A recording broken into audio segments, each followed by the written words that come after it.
Welcome to our Automate Shipping Profiles tutorial. In this walkthrough, we'll show you how to configure Automate Shipping Profiles, giving you more time to focus on your business. In our scenario, we have 3 vendors who all charge different prices for shipping. Vendor A charges a $5 flat rate, Vendor B charges an $8 flat rate, and Vendor C charges live USPS rates. While we won't be configuring these shipping settings in this video, Shopify's Help Center is a fantastic resource to learn more about Shopify shipping options. If you need more control of your shipping rates at checkout, join thousands of other stores, including Shopify's most recognized brands, and use intuitive shipping to fully control your shipping rates. To create your Shopify shipping profiles, head over to Settings, Shipping and Delivery. You'll notice that all of our products are assigned to the General Shipping Profile. To create a shipping profile, select Create New Profile. It's best to keep your titles self-explanatory.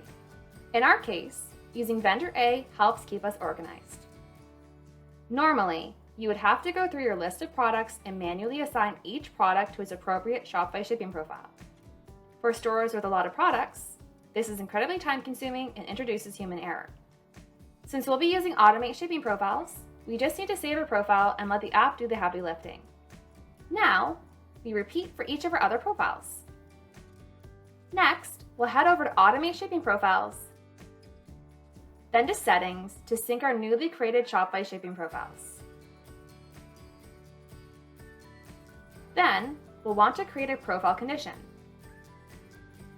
We find it easiest to name the profile condition the same as your Shopify shipping profile.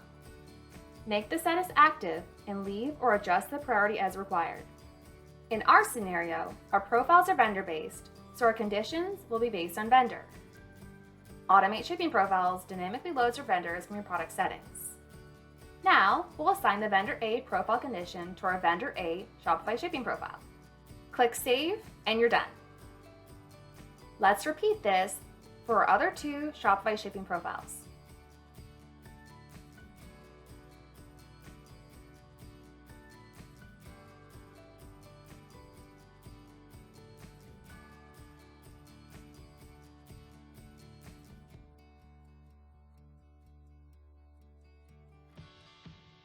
Awesome! Now we have our profile conditions configured for each of our Shopify shipping profiles. Now we'll head over to Billing and select a plan. Once you've approved the app charge, Automate Shipping Profiles will run a bulk sync and assign our products to the appropriate Shopify shipping profile. Let's go check it out. Fantastic! Now all of our products have been assigned to the proper Shopify shipping profile, and I have more time in my day to focus on other areas of my business. If you have any questions, head to support and fill out the form letting us know how we can help. Thanks so much for watching!